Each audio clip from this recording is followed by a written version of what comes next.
ഇന്ന് ഞാൻ ഉണ്ടാക്കാൻ പോകുന്നത് ചക്ക കൊണ്ട് ഒരു വിഭവമാണ്. എല്ലാവർക്കും അറിയായിരിക്കും ചക്കനെ കൊണ്ട് എന്തെല്ലാം ഉണ്ടാക്കാന്ന്. പലതരത്തിലുള്ള വിഭവങ്ങൾ നമുക്ക് ഉണ്ടാക്കാം. പക്ഷെങ്കിൽ ഇന്ന് ഞാൻ ഉണ്ടാക്കുന്നത് ചക്ക വിളയിച്ചതാണ്. അതിന് നല്ല പഴുത്ത ചക്ക എടുത്തിട്ടുണ്ട്. ഇത് ഞാൻ ചെറിയ പീസാക്കിയിട്ട് ചെറിയ പീസാക്കിയിട്ട് കട്ട് ചെയ്ത് ഇട്ടതാണ്. അപ്പോൾ നമുക്ക്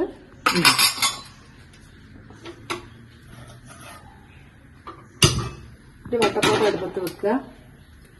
നിങ്ങൾ ഇഷ്ടത്തിന് നമുക്ക് സ്റ്റീലിലാക്കിയാൽ ചിലപ്പോൾ അടിക്ക് പിടിക്കും. നമുക്ക് അലൂമിനിയത്തിൻ്റെതാണ് നല്ലത്. ഇതിന്റെ അലുമിനിയം നമുക്ക് ഉപയോഗിക്കാം. അപ്പൊ ഞാനിവിടെ വെല്ലം കുറുക്കി വെച്ചിട്ടുണ്ട്. വെല്ലം എന്ന് പറഞ്ഞാൽ നമുക്കിപ്പോൾ ചക്കക്ക് കണക്കില്ല, വെല്ലത്തിനും ഇതിൽ കണക്കില്ല. പക്ഷെ ഞാനൊരു 3/4 കിലോ പോലെ വെല്ലം ഞാൻ എടുത്തിട്ടുണ്ട്. നമുക്ക് ഈ അരിപ്പയിലേക്ക് ഒഴിക്കാം.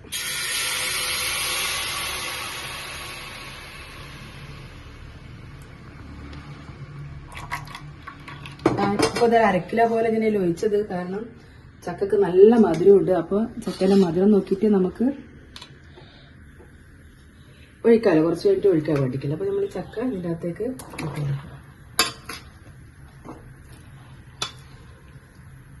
ചക്ക ഉണ്ടാക്കുമ്പോൾ വിളയിക്കുന്ന സമയത്ത് നമുക്ക് ചെയ്യേണ്ടത് വെച്ചാല് എപ്പോ നല്ല ചുവന്ന വെല്ലം വാങ്ങണം. വെള്ള വെല്ലം വാങ്ങിക്കഴിഞ്ഞാൽ നമുക്ക് ഇത് കളറും ഉണ്ടാവില്ല, ടേസ്റ്റും ഉണ്ടാവില്ല. നല്ല ചുവന്ന വെല്ലം വാങ്ങാൻ ശ്രദ്ധിക്കുക. ഇതെല്ലാം ഇതിലേക്ക് കൊടുക്കുക. നന്നായിട്ടൊന്ന് ഒഴിക്കാം. ഇത് തിളച്ച് വരുന്ന സമയത്ത് നമുക്ക് മനസ്സിലാവും നല്ല മധുരം ഇത് വേണ്ടി വരില്ല എന്നാണ് തോന്നുന്നു. ചക്ക കുറെ ഉണ്ട്. അതിനെ കണ്ടിട്ട് കുറച്ചധികം ഞാൻ വെള്ളം എടുത്തതാണ്. പക്ഷെങ്കിൽ ചക്ക മുറിച്ചപ്പോൾ കുറച്ചേ ഉള്ളൂ. അപ്പൊ അതുകൊണ്ട് പിന്നെ നല്ല മധുരമുള്ള ചക്കയുമാണ്. അപ്പൊ നമുക്ക് ഇത് കുറച്ചുകൂടി വെള്ളം ഒഴിച്ചു കൊടുക്കാം.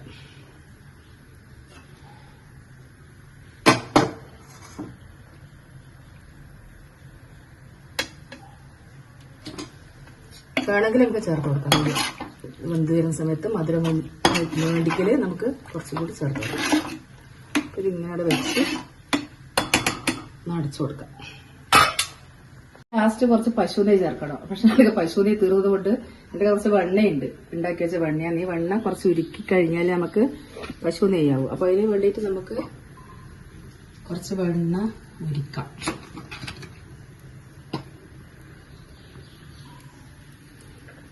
ഓരോരുത്തരുടെ ഇഷ്ടത്തിനനുസരിച്ചിട്ട് നമുക്ക് ഇടാം. എന്റെ ശബ്ദമൊക്കെ പോയിട്ടില്ല, കോൾഡ് പനിയല്ലായിരുന്നു. അതുകൊണ്ട് ആ ശബ്ദം ക്ലിയർ ഇല്ലാതെ ശബ്ദമൊക്കെ അടഞ്ഞു പോയി. അപ്പൊ നമുക്കിത് നെയ്യ് ആക്കി ഉരുക്കിയെടുക്കാം. അപ്പൊ നമുക്കിത് തുറന്നു നോക്കാം, തിളച്ചിട്ടുണ്ടാവും. ഉണ്ടാ അപ്പൊ ഇതിനകത്ത് തന്നെ കുറച്ച് വെള്ളം ഇറങ്ങി വരും ചക്കേന്റെ അകത്തുനിന്ന്. അപ്പൊ അതുകൊണ്ടാണ് ഒരുപാട് ഒഴിക്കണ്ട. നമ്മൾ വെള്ളം വിളയിക്കുന്ന സമയത്ത് കുറച്ച് വെള്ളം മാത്രമേ അതിനകത്ത് ഒഴിക്കാൻ പാടുള്ളൂ. കാരണം വെള്ളം ഇതുപോലെ വേഗം ഒരുക്കി വരും. അപ്പൊ ഇത് കറക്റ്റായിട്ട് കിട്ടും. ഇത് വെന്ത് വരുമ്പോ കറക്റ്റായിരിക്കും. എന്താ ഇത്രയാണ് വെള്ളം. ഇതിനകത്ത് വെള്ളത്തിന്റെ മാവ് ചേർക്കുന്നത്. മാവിലേക്ക് ഇത്രയും ഒഴിക്കേണ്ടത് ഏകദേശം ഒരു 3 വേണ്ടി മാറ്റി. ഇത് വേകുന്ന വരെ നമുക്ക് കാത്തി 15 മിനിറ്റ് വേണ്ടി വരും. ചക്കേന്റെ ഇതുപോലെ ഇരിക്കും. ചിലപ്പോൾ ചക്ക ഉറപ്പുണ്ടെങ്കിൽ കുറച്ചുകൂടി വേണ്ടി വരും. ഇതിപ്പോ നല്ല വേഗത്താക്കിയായിട്ട് അത്ര വേവ് വേണ്ടി വരൂല. ഒരു 10-15 മിനിറ്റ് വേണ്ടി വരും എന്തായാലും. അപ്പൊ നമുക്ക് 10-15 മിനിറ്റ് ആയിട്ട് നമുക്ക് തുറന്നു നോക്കാം എന്തെന്റെ അവസ്ഥ. അപ്പൊ ഇതിങ്ങനെ അടച്ചു വെക്കണമെന്നൊന്നുമില്ല കേട്ടോ. നമ്മളത് കുറച്ചുണ്ടാക്കുന്ന സമയത്ത് നമുക്കിത് ഇളക്കി ഇതിന്റെ മുന്നിൽ തന്നെ നിന്നിട്ട് നമുക്കിത് ഇളക്കി വഴറ്റാൻ പറ്റും. ഇപ്പം പിന്നെ നമുക്ക് വേവണ്ടുകൊണ്ട് നമ്മൾ കുറച്ചേരം അടച്ചു വെക്കുന്നതേ ഉള്ളൂ. ഇത് അടച്ചു വെക്കേണ്ട ആവശ്യമൊന്നുമില്ല. പക്ഷെ എന്തെങ്കിലും വീഴും, എന്തെങ്കിലും പ്രാണിയോ എന്തെങ്കിലും വീഴുന്ന് വിചാരിച്ച് നമ്മൾ അടച്ചു വെക്കുന്നത്. അടച്ചു വെക്കേണ്ട ആവശ്യമേ വരുന്നില്ല. അപ്പൊ ഇത് ഏകദേശം ഇത് വന്നിട്ടുണ്ട്. കുറച്ചുകൂടി അധികം വേണമെന്നുള്ള ഉണ്ടെങ്കിൽ നമുക്ക് കുറച്ചുകൂടി ഉപയോഗിക്കാം, കുറച്ചുകൂടി ഡ്രൈ. പക്ഷെ ഇത് നല്ലോണം പറ്റും. തണിയുന്ന സമയത്ത് നല്ലോണം പറ്റും. നമുക്ക് ഇതിൻ്റെ അകത്ത് പൊടിച്ച് വെച്ച ഏലക്കായ ഇട്ട് കൊടുക്കാം. ഏലക്കായ പൊടിച്ചത്.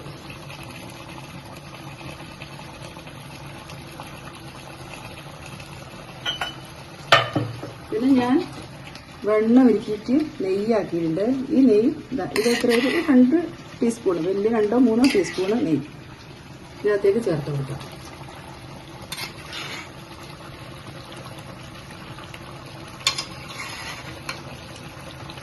നെയ്യ് കുറച്ച് മതി. നെയ്യ് ചേർക്കണമെന്നൊന്നുമില്ല, നമ്മൾ ടേസ്റ്റിന് ചേർക്കുന്നതാണ് ഈ നെയ്യ്.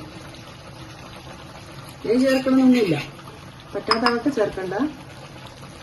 ഈ പറ്റുന്നവര് അവരുടെ ഇഷ്ടത്തിനനുസരിച്ചിട്ട് ടേസ്റ്റിന് ചേർക്കണം. നല്ലോണം വരണ്ട് വന്നിട്ടുണ്ട്. ഇനി കുറച്ച് തണിയുന്ന സമയത്ത് കുറച്ചും കൂടി വറ്റി കട്ടിയാവും. നമുക്കിത് തണിഞ്ഞതിന് ശേഷം ഫ്രിഡ്ജിൽ വെച്ചിട്ട് ഉപയോഗിക്കാം. 1 മാസം 2 മാസം അല്ലായാലും ഒന്നും ആവില്ല, കേടൊന്നും ആവില്ല. നമ്മൾ പിന്നെ ഇത് ഉപയോഗിക്കേണ്ട ഒരു രീതി എന്ന് വെച്ചാൽ നമ്മൾ അരി വറുത്ത് പൊടിച്ചു വെക്കുക. നമ്മൾ ഉണ്ടക്കല്ല അരി വറുക്കുന്ന പോലെ അരി വറുത്ത് കഴിഞ്ഞാൽ ചെറുതായിട്ടൊന്ന് പൊടിച്ചിട്ട് മിക്സിയിൽ പൊടിക്കുക. മിക്സി പൊടിച്ചപ്പോൾ നന്ന പൊടിഞ്ഞു. ചെറുതായിട്ടൊന്ന് മുറുക്കിയിട്ട് ഞങ്ങൾക്ക് ഇതിനകത്ത് ഇട്ടിട്ട് കോരിട്ട് ഉപയോഗിക്കാം. മുഴുവനായിട്ട് ഇട്ട് വെച്ച് കഴിഞ്ഞാൽ ടേസ്റ്റ് ഉണ്ടാവില്ല. അത് തണിഞ്ഞിട്ട് ആ അരി ഇതിലേക്ക് കുതിർന്ന് പിടിക്കും. അതുകൊണ്ടാണ് നിങ്ങൾ വറുത്ത് വെച്ച് കഴിഞ്ഞാൽ നമുക്ക് തിന്നുന്ന സമയത്ത് ഇതിൻ്റെ അകത്ത് മിക്സ് ചെയ്തിട്ട് കഴിക്കുക. അത് ഒരു ടേസ്റ്റ് കൂടുതലാണ്. പക്ഷെ ഇത് ഫ്രിഡ്ജിൽ കൺവീനിയൻറ്റ് എടുത്ത് വെച്ച് കഴിഞ്ഞാൽ നമുക്ക് എത്ര വേണമെങ്കിലും ഉപയോഗിക്കാം. അപ്പോൾ എൻ്റെ ചക്ക വരട്ടിയത് ഇവിടെ റെഡി ആയിട്ടുണ്ട്. ഈ ചക്ക കൊണ്ട് പായസവും അടിയും ഉണ്ടാക്കാം. അപ്പോൾ ഇന്നത്തെ എൻ്റെ വീഡിയോ എല്ലാവർക്കും ഇഷ്ടമായെങ്കിൽ ലൈക്ക് ചെയ്യുക, കമന്റ് ചെയ്യുക, ഷെയർ ചെയ്യുക.